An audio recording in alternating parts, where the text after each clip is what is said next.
sorry about this. I've had to redo the video because the original one just had no audio on. The little camera had gone for a nice drive, done a few things, and it had no audio on, and it discovered my dash cam hasn't actually been recording at all.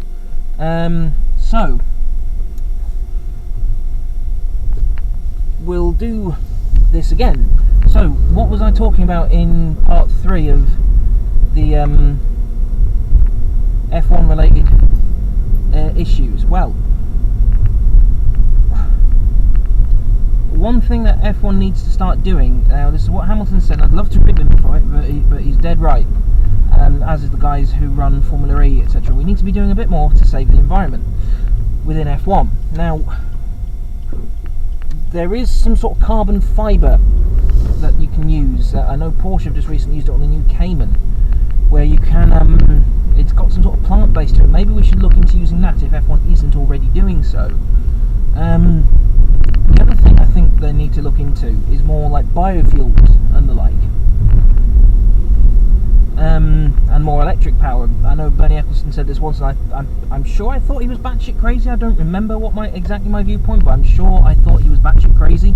I think Bernie Ecclestone just in general is a bit batshit crazy anyway. But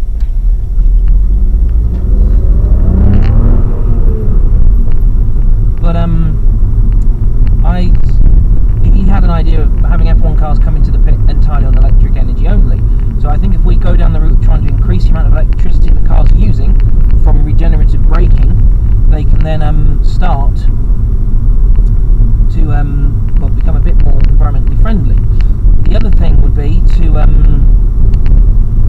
then have them come into the pit lane under electric power only, so they can save a little bit of fuel. The only problem with it is I can't see the teams either being accepting of an FIA mandated system, so a system that they're provided with, so standardised, or I can't quite get out because it's too far behind. I can't see them agreeing to use some standardised kit. But the other thing is, it sort of goes against the cost-cutting idea to a point. But then again, if they're using less fuel, the cars can be a bit lighter in change, and that would be a way to do it. But another thing, what an F1 car, what they should do in F1 to he's coming over. What they should also be looking at doing. There's a bus just trying to get out. What they should also be looking at doing is travelling more logically. The amount of times F1 just crisscrosses the globe for no reason. Like for instance, we went from, I can't remember what bloody hell we were. Whatever race was before Japan, we then went all the way over to Japan, again all the way over to Mexico, and it was just a bit nuts, really. And if F1 started in the east and finished in the west, or started in the west and finished in the east, that would make a bit more sense. Like for instance, the most recent end of the race series in the Americas, Circuit of the Americas, we went Mexico, then Austin, and then we're going to Brazil. Well, why not go Austin, Mexico, Brazil? It seems a bit backwards, really. The best way to save that would save a lot of cost for F1, and it would save a lot of the environment as well in doing that. The other thing F1 could do to save the environment a bit more is, as I mentioned, biofuel, but they need to do it in such a way that they're not,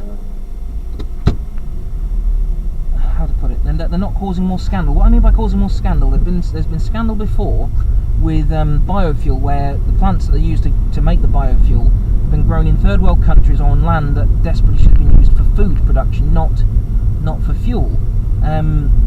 Which, you know, I don't think that's the best way to go around it at all. So I think they really need to consider doing something along those lines. Now,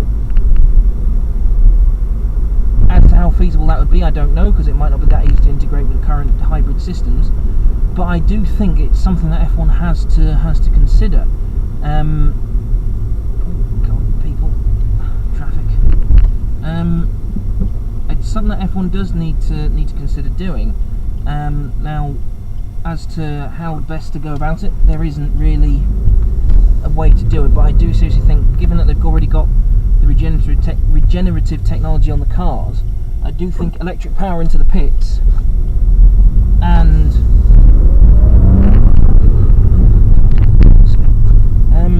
regenerative power into the pits and more, just in general, more regenerative braking is the best way to go about it. Right, let's have a look. I am not sure where I'm going to be able to park to wait for the missus. Or the future missus, should I say. I can't believe she and I have been engaged a year. It just doesn't seem physically possible.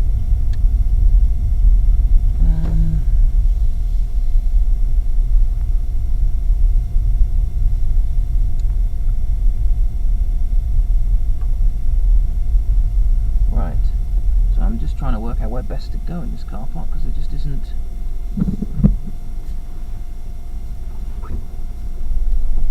Isn't a right way to go about it. Well, there isn't. There's a very wrong way to go about it. But this car park for the Metro in Shields is always exceptionally full. So that would be one thing that they need to desperately consider doing. Is, as mentioned, travelling a little more logically. I'm just going to tuck in back here, I think.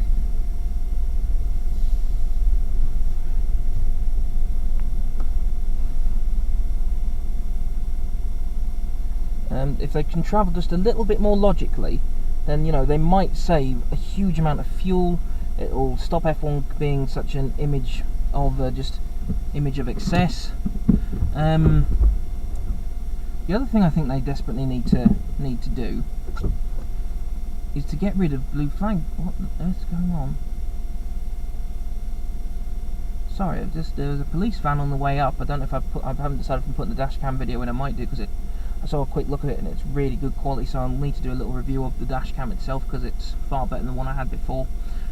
There are police out and about, and I don't know what's going on. I haven't heard lots of sirens going off, unless it's just responding to intelligence. But what they need to do is what F1 need to do, so not the police are doing a fantastic job. What F1 needs to do is to get rid of blue flags as well, because it ruins the racing. A race, by definition, is not just a race for the win. You've got to then place. It's not like, okay, and Lewis Hamilton crosses the line first, and the rest of you, doesn't matter what you do. Now, the advantage, I guess, of my camera not recording the audio the first time means I get to do this in a slightly less potty-mouthed version, because it really was not that clean the first time. But, oh, excuse me. But it's something that needs to be addressed, because it annoys the fuck out of me that you get the likes of Verstappen and Hamilton on the radio going, "Oh, blue flags, get out of the way! Why aren't they getting out of the way?" And it's like, well, you are one of the best drivers on the damn planet. Why on earth do you need a blue flag to get around another car? Because you're just ruining their race. You know, everyone on that grid, whether you're at the back of the grid, doesn't matter what team it is, whether it's a HRT, well, to a point HRT, whether it's a Williams, a HRT, a Caterham, or older Tyrrells, BRMs, Matras, you know, from first place to last place, they all deserve to be there. Granted, for differing lengths of time, but every driver deserves to be there. You know how to do that, don't you? 81333, that's the 10. That's just traffic alert, which I don't need. But, you know, why do you need someone to tell you to, a light or a flag to tell someone ahead of you to get out of the way? Because it's not, I just keep realising my shirt keeps riding up, and you're getting an unpleasant view of my bit of my belly. Well, I think you are anyway. But, you know, it doesn't, I just don't get the logic. You know, why do you need a blue flag to for you to get out of the way? If you're in a Red Bull, you're faster than a Toro Rosso, you're faster than a Haas, you're faster than an Alfa. You should be able to get by. Or the only place I can kind of understand is somewhere like Monaco where it is difficult to overtake, but at the same time, get creative. Find somewhere else to overtake.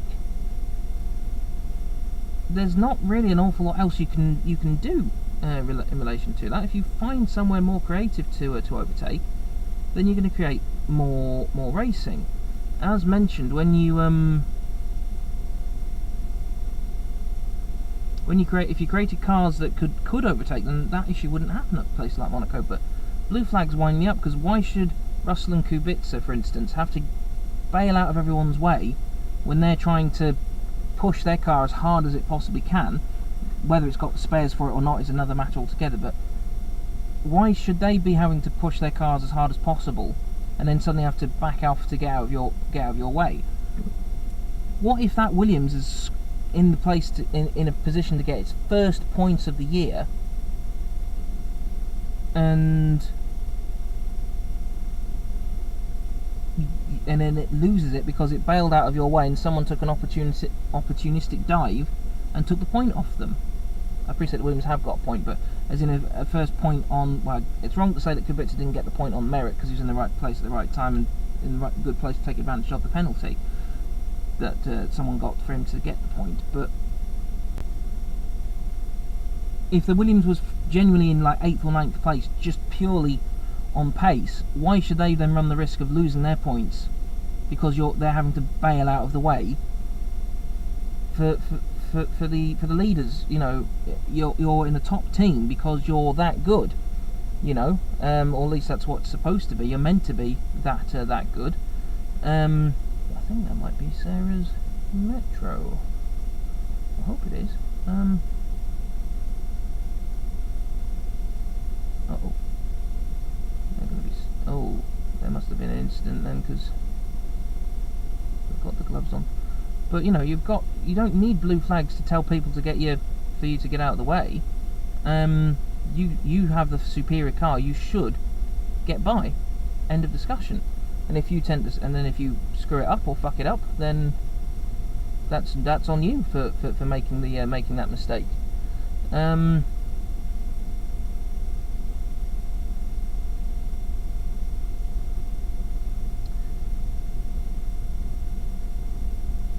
Yeah.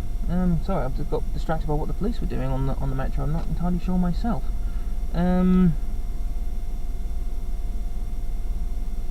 There is something else that F1 needs to do, which is around the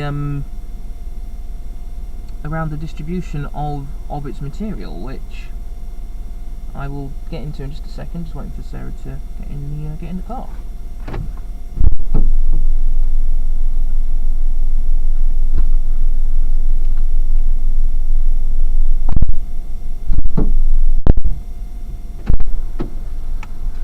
That police officer? 2 of them. No, it was 2 PCSOs and a copper just got on that metro. The copper ran from the van over there. Yeah, they're searching. What? They're doing a search for someone because they've just put the gloves on, so there's someone on there who's got suspected sharps. Well, he put, like, unless they're at another station. Don't know. Strange. You belted? Yes, I'm belted. Mm.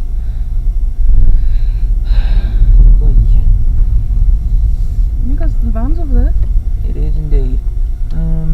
Right. So what else I was mentioning in terms of F1 is the how they distribute their material. So what I mean is, at the moment, Sky's got the rights to broadcast, and Channel 4 have got, in the UK at least, have got the rights to the highlights. Now, if I want to watch the race live, I've either got to find a streaming service of questionable nature, or I've got to ask a friend to borrow their login details to watch it on the Sky website. Now, I'm not particularly fond of either, so why can't F1? I appreciate they tried to do it with F1 TV, but I'm not sure how that service eventually worked, if it worked at all. But what they should do is partner with a service like YouTube, for instance, or Twitch, like they did for the Mexican Grand Prix. A lot of police around. They should partner with a service like that, and then say, for instance, you pay $2.99, $3.99 for the weekend, and you get all the content. So say, for instance, if you're in the UK, YouTube uses its geolocating stuff.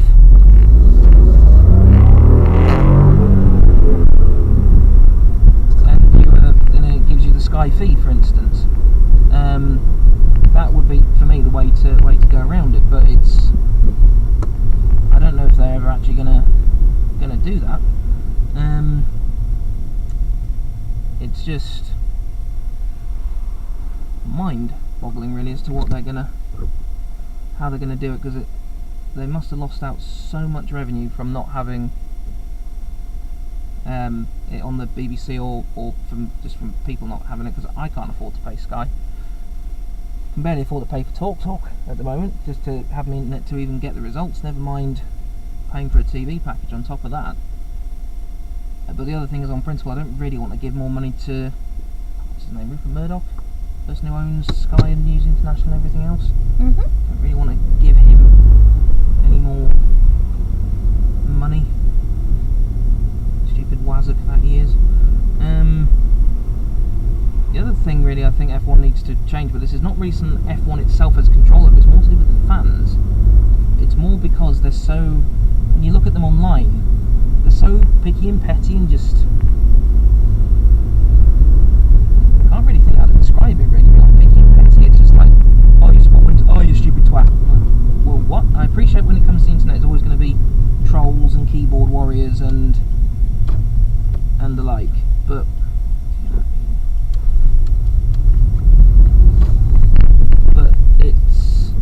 it's ridiculous. Like, you can't even have your own opinion. You've got like the Uber Hamilton fans who won't hear anything bad against him even when he has genuinely done something wrong, and you've got those who